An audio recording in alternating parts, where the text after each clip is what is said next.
అంటే ఈ మధ్యన మోదీని కలిసి కూడా మా పెద్దన్న మాకు సహకరించాలనే విషయాన్ని కూడా ఒక దగ్గర ప్రస్తావించిన తప్పు లేదు. ఒక ముఖ్యమంత్రిగా ప్రధానమంత్రిని ఈ రాష్ట్ర ప్రజల అవసరాల దృష్ట్యా వారు పెద్దన్నగా సంబోధించడం అది ముఖ్యమంత్రికి గౌరవం.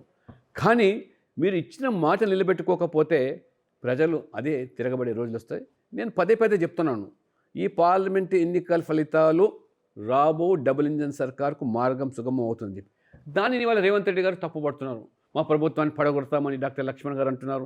8 మంది ఎమ్మెల్యేలు ఉంటే ఎట్లా సాధ్యమంటారు. నేను 8 మంది ఎమ్మెల్యేలతో బీజేపీ ప్రభుత్వాన్ని డబుల్ ఇంజన్ సర్కార్ ఏర్పాటు చేస్తామని ఎక్కడ చెప్పలేదు. నేను ప్రజాస్వామికనే ఎన్నికల ప్రక్రియ ద్వారానే డబుల్ ఇంజన్ సర్కార్కు మార్గం సుగమవుతుంది. ఈనాడు చెప్తున్నాను, మళ్ళీ అది చెప్తాను. ఆ ఎన్నికల ప్రక్రియ అనేది 5 సంవత్సరాల 2 సంవత్సరాల మీ మీద ఆధారపడింది. నీదే చెప్తున్నారు రేవంత్ రెడ్డి గారు. ఏమని? బీఆర్ఎస్ ఎమ్మెల్యే రోజువారీగా నన్ను కలుస్తూ ఉన్నారు. మీ ప్రభుత్వం ఆదుకుంటాం, కాపాడుతాం, మీ ప్రభుత్వం నిలబెడతామని. అంటే మీరు బీఆర్ఎస్ ఒక్కటే అని చెప్పకనే చెప్తున్నారు. పైపెచ్చు కాపాడుతామనే పరిస్థితి ఎందుకు వస్తుంది?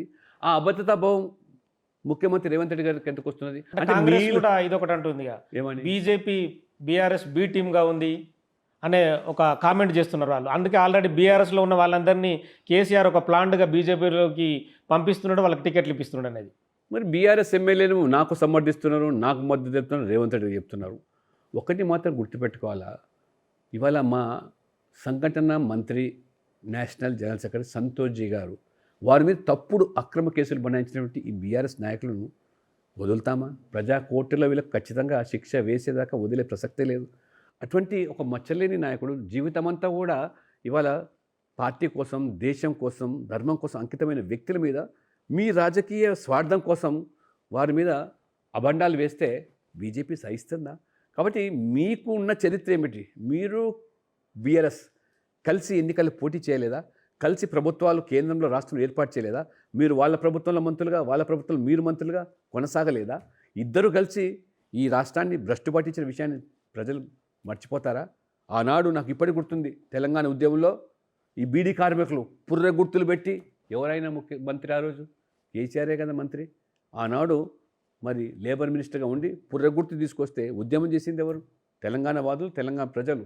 కాబట్టి మీరు చేసినటువంటి అదే సందర్భంలో ఈ రాష్ట్రంలో కూడా కాంగ్రెస్ బీఆర్ఎస్ మంత్రులు కలిసి ఏ రకంగా పోతిరెడ్డిపాడుకు ఏ రకంగా మీరు నీళ్లు తరలించారో ప్రజలు మర్చిపోతారా? కాబట్టి మీరు ఇద్దరు సహజ మిత్రులు, తోడు దొంగలు. మీ డిఎన్ఏ ఒకటే. ఏంటి డిఎన్ఏ? మీరు వారసత్వ రాజకీయాలు, వారు కుటుంబ రాజకీయాలు. మీరు అవినీతి, వారు కుంభకోణాలు. మీరు బుజ్జగింపు రాజకీయాలు, వారు బుజ్జగింపు రాజకీయాలు. వారు మైనార్టీ సంతుష్టికరమైనటువంటి ఎత్తుగడలు, మైనార్టీ సంతుష్టికరణ ఎత్తుగడ ఓట్ల కోసం కక్కుర్తిపడేది మీరు. హిందువులను అవనపరచడం పరిపాటిగా మీకు వారికి అంతే తేడాలు. మిమ్మల్ని ఇద్దరు నడిపిస్తుంది ఎవరు?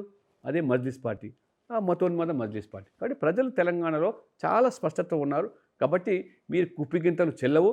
మీరు ఎన్ని మాయమాటలు చెప్పినా రేవంత్ రెడ్డి గారు, కేసీఆర్ గారు ఏదో మీరు పైన మాట్లాడుకున్నా లోపల మీ చీకటి ఒప్పందాలు, రహస్య ఒప్పందాలు. ఇవాళ మొన్నదాకా బీఆర్ఎస్ మీద ఏమన్నదో మనకు తెలుసు. బీఎస్పీని ఏ రకం ఇద్దరు ఒకటే అయిపోయినారు. అంటే ఈ కాంగ్రెస్ బీఆర్ఎస్ వేరనే దానికి ఏమీ లేదు. వీళ్ళందరూ కూడా మోదీని వధించాలి. ఎందుకంటే మా పప్పులు ఉడకతలేవు, అవినీతికి ఏమాత్రం అవకాశం ఇవ్వటం లేదు. కుటుంబ పాలన ససేమిని అంటున్నాడు మోదీ గారు. మా కుటుంబాల పిల్లల కోసం మేము పని చేయకపోతే ఈ దేశం కోసం రాష్ట్రం పనిచేయడానికి రాజకీయాలు చేస్తున్నామని వాళ్ళు అంటారు, కాంగ్రెస్ కానీ ఈ బీఆర్ఎస్ కానీ.